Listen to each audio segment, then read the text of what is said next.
everybody, I'm Oyinkansolami and I'll be sharing with you charismatic leadership, the good and the bad. So I've always wondered from a young age how charismatic leadership can make people do great things like the March of Selma to make people do horrible acts like the genocide of Jews. So over the summer we were tasked to create a research question, and over the months my research question has developed into how does charismatic leadership affect children's beliefs, and how can this contribute to their willingness to stay obedient. So now into my gap. In previous research, charismatic leadership has been studied only on the leader's perspective. Therefore, we don't really know how charismatic leadership affects the follower loyalty to the leader, and we don't really know how this helps them to do acts that's good or bad. So according to a study from the Laura H. Eagleberg, a member of experimental applied psychology and a researcher, she stated that when the role of the follower is considered in past research, it mainly concerned perceptions of the followers. So in my research question, I asked how does I basically focus on the follower rather than the leader. Another gap that I saw in my research was that they didn't really focus on the cognitive function of the follower. So that's why I wanted to base my research question, how does charismatic leadership affect the beliefs of the follower, to see, in order to affect someone's belief, you kind of have to affect their cognitive function a bit. So just to see how that affected them a little bit. And then lastly, there's a little research on how charismatic leadership affects children. So that's why I focused my target audience on third graders to see how these third graders will react to charismatic leadership, because children are more susceptible to the hands of an overly charismatic leader. According to the Mental Institute of Mental Health, the National Institute of Mental Health, the brain finishes developing by the mid-20s, so children don't really know what to believe or what not to believe, so that's why we need to study this. Okay, so now onto my methodology. It took some trial and error, but this was the methodology that was approved by the board. So first, the children will watch videos from motivational speakers like Steve Harvey, Mark Zuckerberg. These videos would talk about goals and goal setting and how to be successful. From Monday, they'll watch a video and then complete the Google form on how to create a SMART goal. From Tuesday to Thursday, they'll watch one video each day, and from those videos, they'll complete a Google form on how did they achieve the goal, what did they do good, what did they do wrong. And on the last day, they'll have a Google form, end of the week form, to just see how did they achieve the goal, do they think the videos helped, and how did it affect them. So when choosing my videos, the board said that they accepted my proposal, but I had to show them the videos. So when I showed them the videos, it was fortunately not approved. I say fortunately because when choosing the videos, I left out a really essential part of my research, which I'll explain through a study at the University of Maryland, which investigated the followers' characteristics and how it aligns with leadership style. They find that that an individual's preference towards a leader is based on one, their similarity attraction, and two, their need and satisfaction. So these third graders, they won't really relate to Mark, Steve, Jobs and Steve Harvey. They'll more relate to Kung Fu Panda, movies that they've been captured by and movies that they've liked. So I chose scenes from Kung Fu Panda, motivational scenes from Spider-Man, a scene from Pursuit of Happiness to show them, and different scenes from Disney movies that were motivational and charismatic to help them. Now onto my research. So on Monday, the kids will answer these questions. So after the video, what SMART goals do you want to achieve, and how do you plan on achieving this? Now for the Tuesday to Thursday, forms. They had to answer, did the videos help motivate you to achieve your goal? What steps do you take to achieve your goal? What do you think you could have done better? What do you think you did well? And have you achieved your goal the past day? Now for the end of the week's reflection, did you achieve your goal? What was the most memorable video? And did the videos motivate you to achieve your goal? What do you think you could have done differently this week in achieving your goal? Do you think you are continuing this goal? Why or why not? And what is one quote you remember from the goal or from the video? I chose to ask one quote just to see how the videos really affected their memory and see if they actually remembered the videos. So now into limitations by methodology.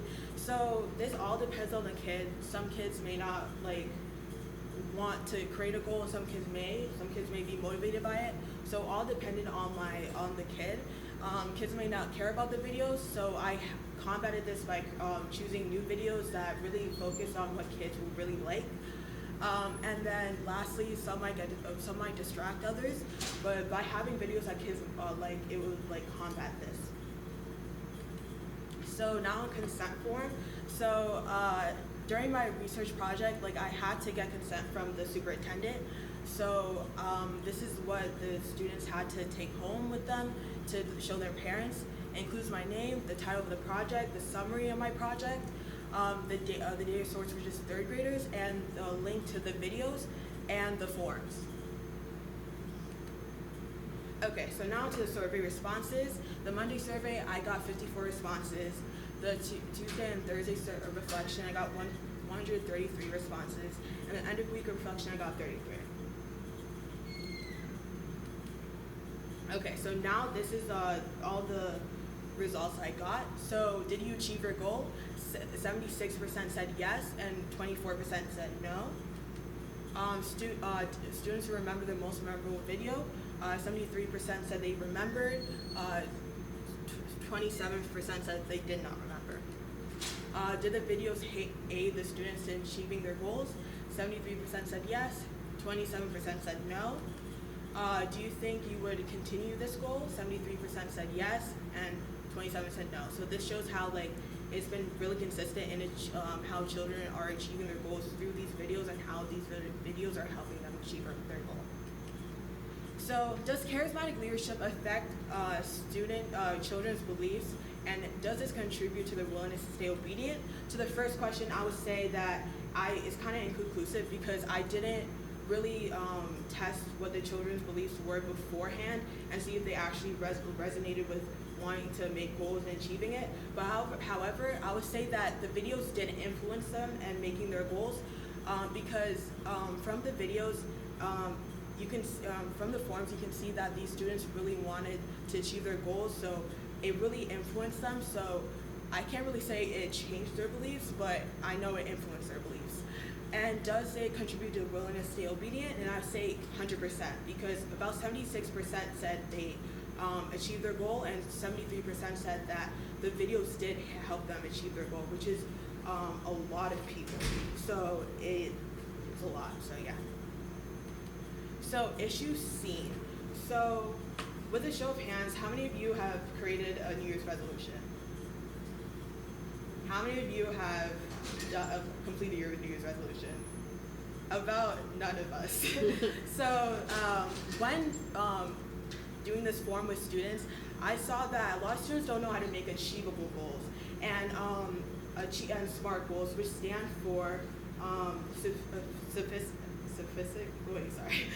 measurable, achievable, relevant, and time-bound. So these students don't know how to make those goals, and they make broad goals, which is kind of hard for them to achieve.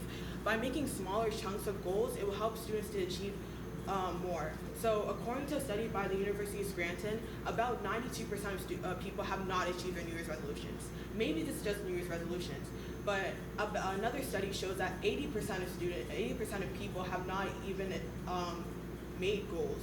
So this is detrimental. Goals can help students immensely. And I want to share the power of goal setting through one student in my study. One student said that the one student said that by making the goal, like she wanted to stand up for herself because she was facing bullying in her class. So with the reflection form, she stated that when I asked, "What do you think you did well?" she said she was able to tell her bullies to stop bullying her, and she was able to combat the problems that she had. So you can see from the form that she was really happy she was really happy to do this, and like showing how goals can help students combat issues that they're facing, maybe at school or maybe at home, issues like problems at math, problems in reading. So we need to combat this problem so students will be able to achieve goals in or out of school. So sample the goals that students made. So many students made like broad goals like I want to be the best in a sport or profession, become a better at an instrument, or become a better student. These goals are amazing, but the problem about these goals is that to be the best in a profession will take years to accomplish. To be the best in a sport will take years to accomplish. They need to learn how to make short goals in order to accomplish it more and achieve it in a better way. So from this, studies have shown, about 97% of studies have shown that by making broader goals, you are less likely to achieve it. So this is the goal, and by making your goal broad, it's too much for you to handle. So by the first day, you're motivated to achieve that goal, but later you're walking away to that goal to a distraction like your phone or something else. So teaching students how to make goals would really help combat this problem. So my solution to this is incorporating social and emotional learning. So we need to incorporate 15 minutes of like social emotional learning every month. I know teachers have a hard curriculum to follow. However, by including the social emotional learning every month, this will help students learn how to make achievable goals, learn how to make smart goals, and this will overall combat a lot of issues in the school system that we face. And maybe the stats would decrease on how much people are able to achieve their goals. So now to the implications. So my implications are from the study. My research findings will help students make great goals. Students will know how to make right decisions through their goals and make them better people because they're reflecting on themselves. And lastly, schools will learn how to teach and implement life-changing SEL days to help students. Now, future research shows students the meaning of SMART goals. And so because I didn't really show students that meaning, so like maybe my results would have been different if I showed students what SMART really means. And then second, pick more videos that they can relate to. Some students, they said they couldn't relate to some of the videos, so just pick videos that they could relate to, and then test students' beliefs beforehand, as I said. So, thank you.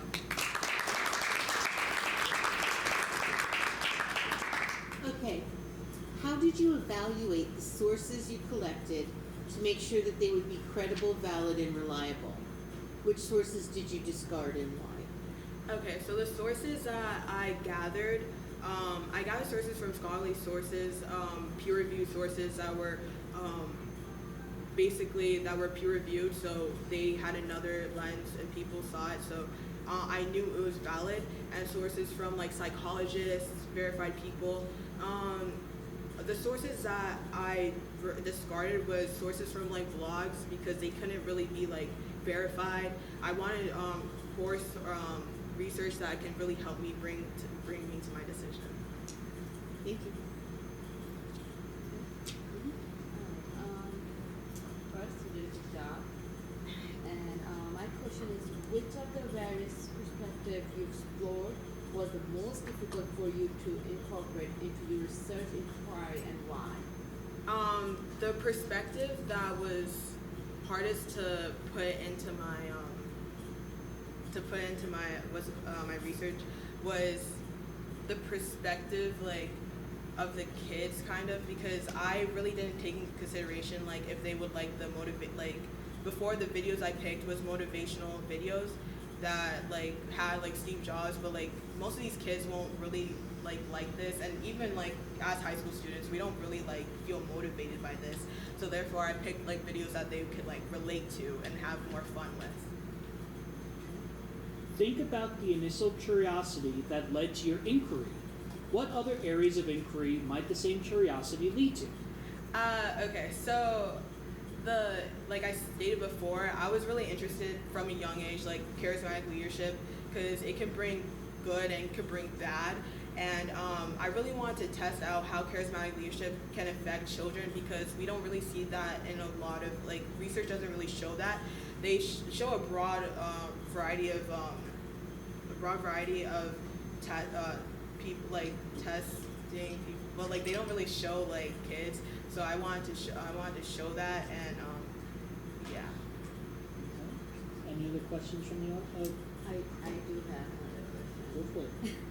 So, can you briefly explain what a SMART goal is and why you choose it as a framework for assessing the children's goal-setting abilities?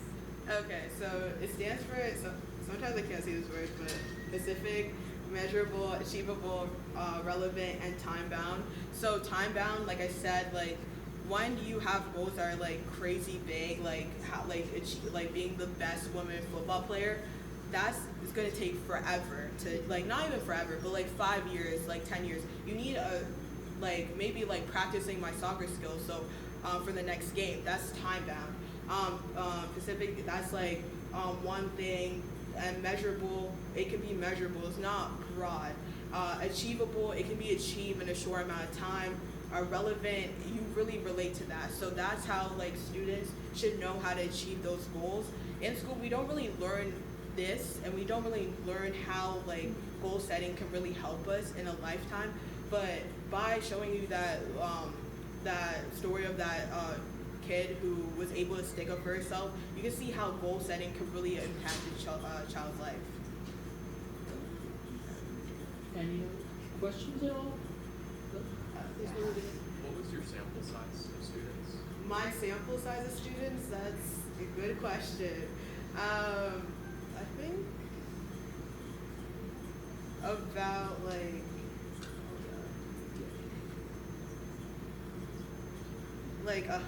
90. Yeah.